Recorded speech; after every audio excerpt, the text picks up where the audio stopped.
PTI والے جو ہیں کارکن وہ ہنگامہ برپا کرنا چاہتے ہیں، تو صورتحال کو برقرار رکھنے کے لیے صورتحال کو آپ نے وہ جو ہنگامہ برپا کرنا چاہتے ہیں، پہلے انہوں نے پچھلے 6-7 ماہ جو ہے یہ کوششیں اسلام آباد کی طرف کی ہیں، تو آج اگر وہ یہاں پہ کریں گے تو اس کا پورا بندوبست ہے۔ نوٹیفائی کرنے میں کیا جو ہے اتنا ویٹ کیوں کیا گیا؟ ساری رات جو ہے وہ اس ہیجان میں رہی۔ نہیں دیکھیں، اس میں کل جو ہے وہ گزر گیا اور چودھری پرویز الہی نے ووٹ آف کانفیڈنس نہیں دیا۔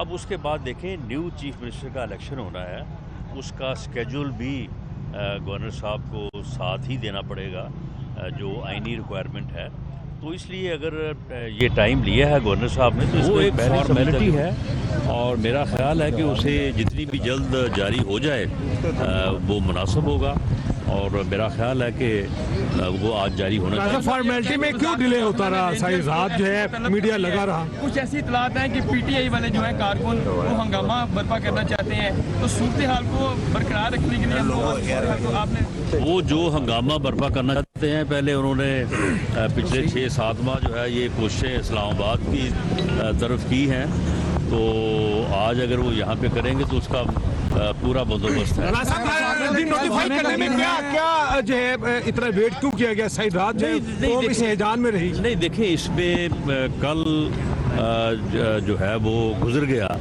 اور چودھری پرویز الہی نے ووٹ آف کانفیڈنس نہیں دیا۔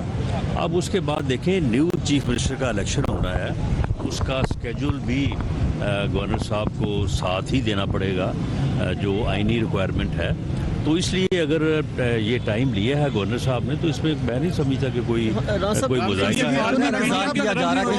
نوٹیفکیشن والی پارٹی کب تک پوری ہو جائے گی، اور یہ جو سیاسی بحران جو شروع ہو گیا ہے کہ نیا، یہ کب تک ختم ہو جائے گا؟ کوئی سیاسی بحران نہیں ہے۔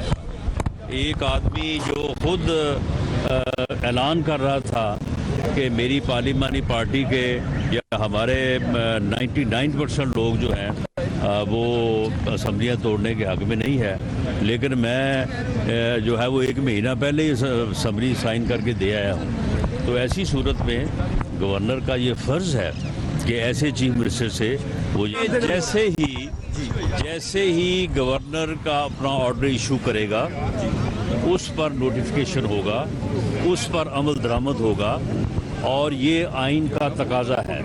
اگر آئینی تقاضے کو رجسٹ کیا جائے گا اور اس کے اوپر عمل درآمد کو روکا جائے گا تو پھر گورنر جو ہیں وہ فیڈرل گورنمنٹ کو لکھ سکتے ہیں، اور ان کے تحریر کرنے پہ فیڈرل گورنمنٹ جو ہے وہ کیبنٹ کی منظوری سے ایڈوائز بھیج سکتی ہے پریزیڈنٹ کو، اور president is bound to act on the advice of the prime minister, اور گورنر رول لگ سکتا ہے، یا دوسری صورت میں جو ہے وہ پارلیمنٹ جو ہے وہ ریزولوشن کر سکتی ہے، تو پھر فورتھ وتھ جو ہے گورنر رول 2 ماہ کے لیے جو ہے وہ آ جائے گا، وہ ریزولوشن کر سکتی ہے، تو پھر فورتھ وتھ جو ہے گورنر رول 2 ماہ کے لیے جو ہے وہ آ جائے گا، اور 2 ماہ کے بعد اگر اسے دوبارہ ریزولوشن کیا جاتا ہے تو پھر وہ 6 ماہ تک ایکسٹینڈ ہو سکتا ہے۔ صاحب بتائیں کہ نام کون سے آپ نے کہا ہے کہ وزیر آرٹیکل 6 لگ سکتا ہے، وہ انہوں نے اب تک جو اقدامات کیے ہیں